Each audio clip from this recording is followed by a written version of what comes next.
So another big topic this year that we've been hearing about is student loans.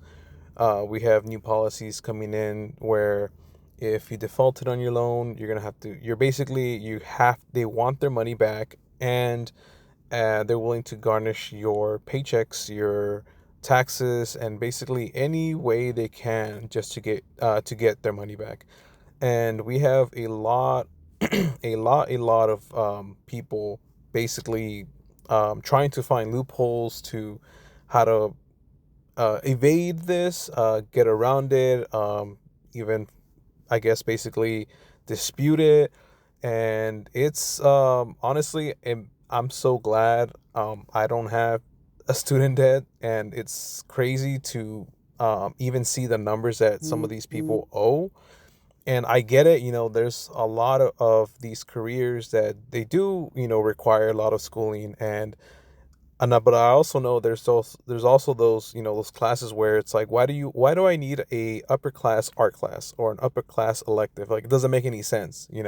And so sometimes, those people, they end up going to a private school where they don't need any of that. It's just kind of like a straightforward path, and that's it. But that, they end up taking a lot of debt. And so, besides the debt, that comes with it, there's also all that interest that gets accumulated, and it's insane. Honestly, the whole thing is insane. Just looking up all these videos, it just I'm so relieved that I don't have any debt like that, and and how do you want to go to school, honestly, because of that?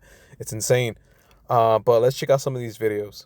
So now it is 100% official. They're going to start garnishing wages for defaulted student loans.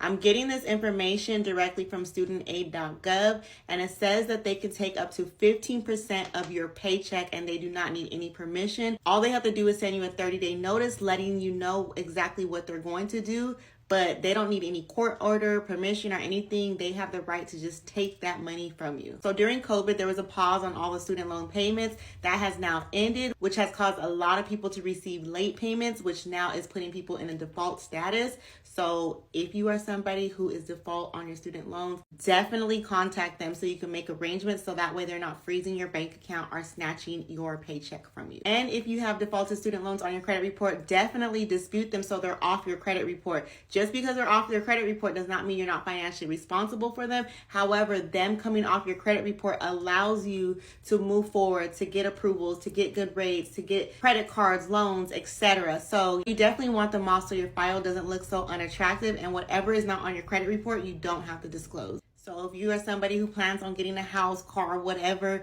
and you have those defaulted student loans on there, it's going to hurt you. So definitely dispute those off your credit report. So I got laid off today. Yep. What I was fearing most this year because of all the changes happening within the education system happened.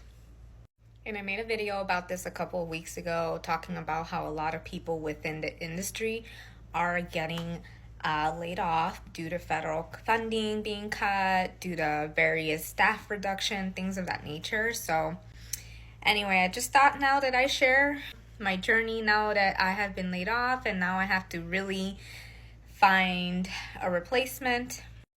Am I sad? I'm absolutely sad. I'm devastated that I have to leave a place where I really loved working. It's okay because I have all the resources that I've talked about on this platform. We have resumes that are created with the help of AI. We have other resources like networking, have LinkedIn, and we're just going to keep marching forward. So, happy Monday. I'll see you on the next one. Bye. Did anybody else notice the tracker that they put on the Department of Education website as well as inside of your student loan portal that tracked how many student loan payments you've made to qualify closer to forgiveness? That tracker, it disappeared. So now you don't know how many qualifying payments you made. You would have to call your loan servicer, but if your loan got bought by somebody else, then you have to call the new servicer, I think. I didn't know, so now you know. I've accepted that I'm never going to own a home, so my credit don't matter anymore. So new business idea. I will take on all of your debt for you got to pay me like a fourth of it in cash. So if you're 20 bands in debt, give me 5 and I'll take it. I'll take all your debt. My credit score could be 7. It doesn't matter. I'm not gonna own anything. So, but if I take on, like let's say some doctors want to get their debt off of them, like the 200,000, just give me 50. You see what I'm saying? So I don't know. New business idea. Tell me what you think, Shark. Okay, I want to make this video. Just because y'all are disputing your student loans off your credit report does not mean you're not responsible for paying that debt, okay? Just because they're not showing on your credit report does not mean, they're not going to come get me. They're not going to come garnish my checks. They still know where you are, who you are, and what's going to happen, okay? So disputing, removal, and discharge is totally different. Discharge meaning that you are no longer responsible for that balance at all. Disputing and you disputing it and you get that removal means it's no longer on your credit report, but you're still liable for that debt, okay? Disputing, discharge, totally two different things, okay? So I want y'all to understand, when you're disputing it and it's getting removed off your credit report, you are still liable for that student loan amount. So I want y'all to know that, okay? I know it's a lot of things circulating on disputed, get it removed. Yeah, it can be removed off your credit report. Your credit score can't increase. But if the debt is not discharged, you will still get your checks garnished if you don't do the right thing, okay? Love y'all. Bye. If you thought life was hard, it's not hard enough apparently, because the administration has now decided, for all of you that took out, student loans, you got to pay those back. You got to pay them back now. And if you don't, we're going to garnish your wages. And not only are we going to garnish your wages, but that tax return you think you're getting back, we're going to take that money too. So it's not like things aren't getting more difficult as this administration goes along. Things seem to be getting more expensive. Jobs seem to be tougher to get, but none of that matters. The main thing is you took out student loans. And this administration wants you. They want your money. They want you to suffer. They want you to pay. They do not care. They don't care about your rent, your house payment, your bills. They don't care about any of it. They've been too soft on you anyway. They want their money and they want it now. So they're going to start garnishing your wages and then taking money from your tax returns. Enjoy. They just said that 92% of the people that went to college and racked up all this student loan debt don't and won't have jobs in the degrees that they got the debt in. So why y'all asking us to pay this money back? If you know that, why are we being asked to pay? And then this is the thing that gets me. Before I could even lift my right foot out of the door frame of graduation, my university was already contacting me for a donation. It's because of y'all that I'm a bam flipping donation to the Department of Education. And now they want to garnish our wages. What did you go to school for? Did you graduate with your degree? And are you actively using your degree to make tons of money like they promised you? Was it worth going to college? Was it worth racking up all this student loan debt? And even if you did go to college, finish your degree, you walked across the stage and you got your pretty degree, have you finished paying back your student loans? Will you pay back your student loans? Hey, I just want to show y'all something. This is what I owe for student loans. Okay, $101,406.66. Appropriate. Okay, and then the total amount awarded, this is how much they actually gave me. For 4 years, actually it took 6 because I switched majors. Don't hate on me. All of my college education, that is the amount of money that they gave me to spend on it. And I did. I graduated. And I had to spend some of my own money too, and I got a Pell Grant, but that's what they gave me to help out. This is what they want back. This is what they want back. Now this, it says, see, it's kind of misleading. This says interest. It's like, well, that's not that bad, right? I mean, it's 20%, but it's not that bad. But, and then principal is $82,000. How is that? Because they only gave me $46,000. Well, if you click this little question mark right here, this says the loan amount you took out plus any capitalized interest and less any payments that were applied to the principal. So I had to look that up. I was like, what is the difference between capitalized interest and accrued interest? And basically, this is it. Accrued interest happens every month. Student loans are compounded monthly, kind of like mortgages or credit cards. Except for, unlike mortgages, it's not for the house that we live in, and we have no asset, other than a piece of paper that gives us maybe higher earning potential. And unlike a credit card, it's not usually used for extraneous or frivolous purchases that you really can't afford. It's an education, which is an investment in yourself and in the future of America. Anyway, so it's compounded like frivolous purchases in the homes we live in. So if you don't pay the entirety of your monthly interest, which depending on your loans can be more than an affordable monthly payment, that just gets added to the principal. And it basically snowballs. So they gave me $46,000, and so far they want $101,000 back. But that, I can't do that. Like, I am almost 40 years old. I could pay on that for the rest of my life and never pay it off. And that's the con. That's the goal. They never wanted people to pay off their student loans. They wanted a constant supply of passive income for the government. They basically wanted an albatross around the neck of every college kid whose parents couldn't afford to foot their bill. And that's exactly what they have. So when people say, pay it back, like, sure, I would love to.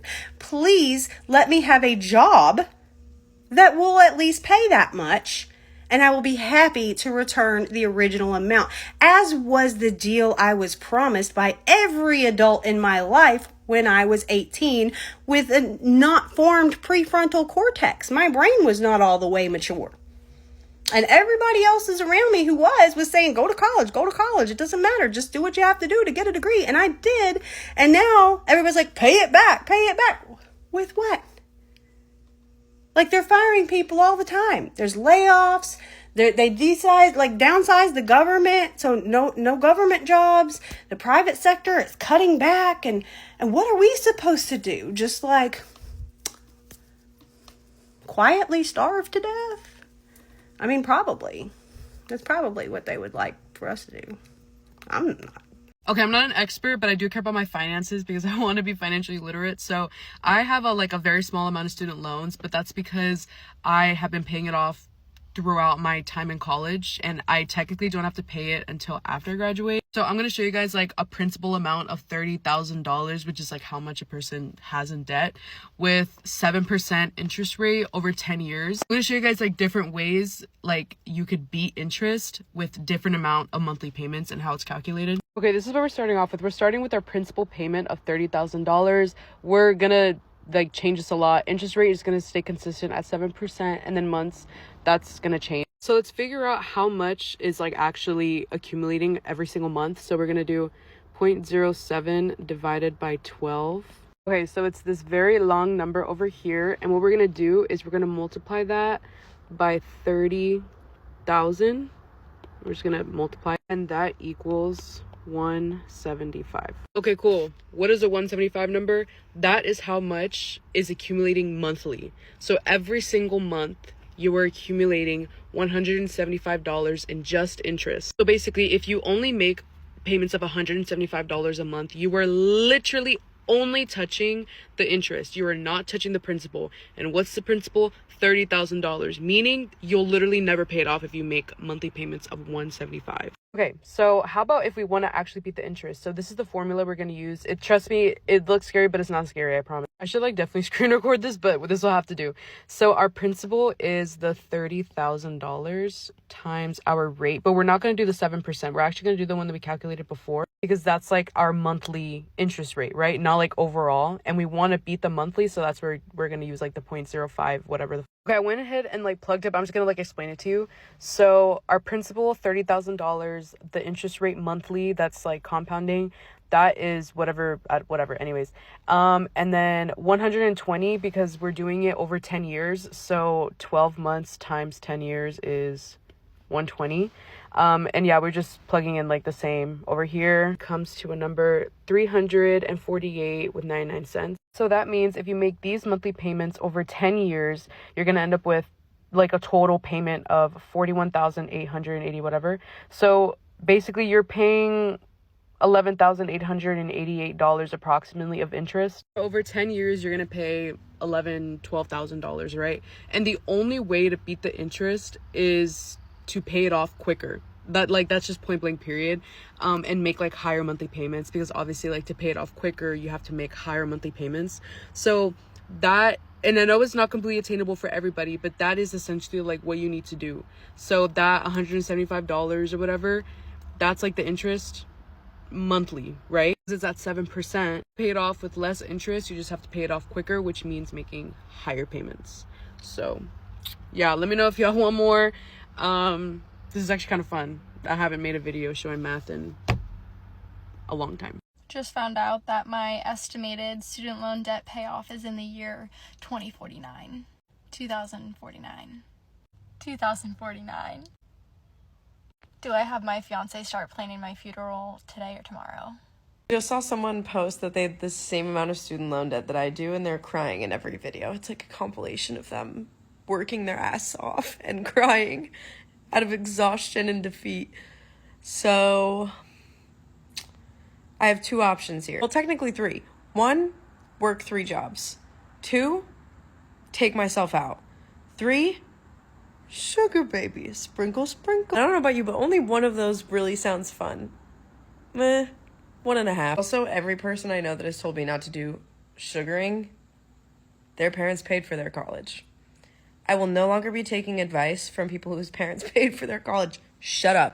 Hi, I'm going to lose my mind. I just paid my student loan bill 2 days ago, and I noticed that my balance was this after paying my regular monthly payment, which I pay double what I'm supposed to, my minimum payment. And so I said, hey, why don't I just pay the extra $153 to finally see under 30K, because I've had that same balance for the 13 years that I've been paying the student loan. And so I did. I submitted an extra little payment to the government. You're welcome. I was like, oh, this is gonna be so gratifying to see 29 finally. And then I opened my account this morning and I see this number. I know it's interest, but I'll never see 29, will I? Will I?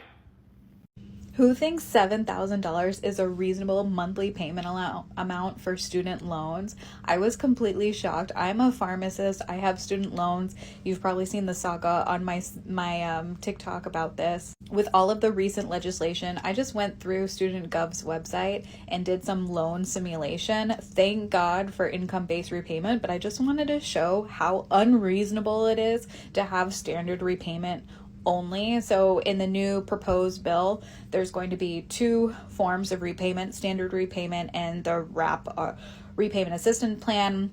If you're already in repayment, then the plan that you're in, you can stay in. So it'll only affect new borrowers, or I believe after July of 2028. But I just wanted to see what potentially my options would be. And I just can't even believe this, over $7,000. So again, I'm a pharmacist. I graduated in 2016. I've been paying monthly on my student loans when I can. I have been in SAVE, so I have been in forced forbearance. But how are people affording this? Okay, this isn't ethical at all, but what is stopping me from going to credit card companies, lying about my income, getting a huge credit limit, and then paying off my student loans with them with a balance transfer and then filing bankruptcy? Because then at that point it's normal debt.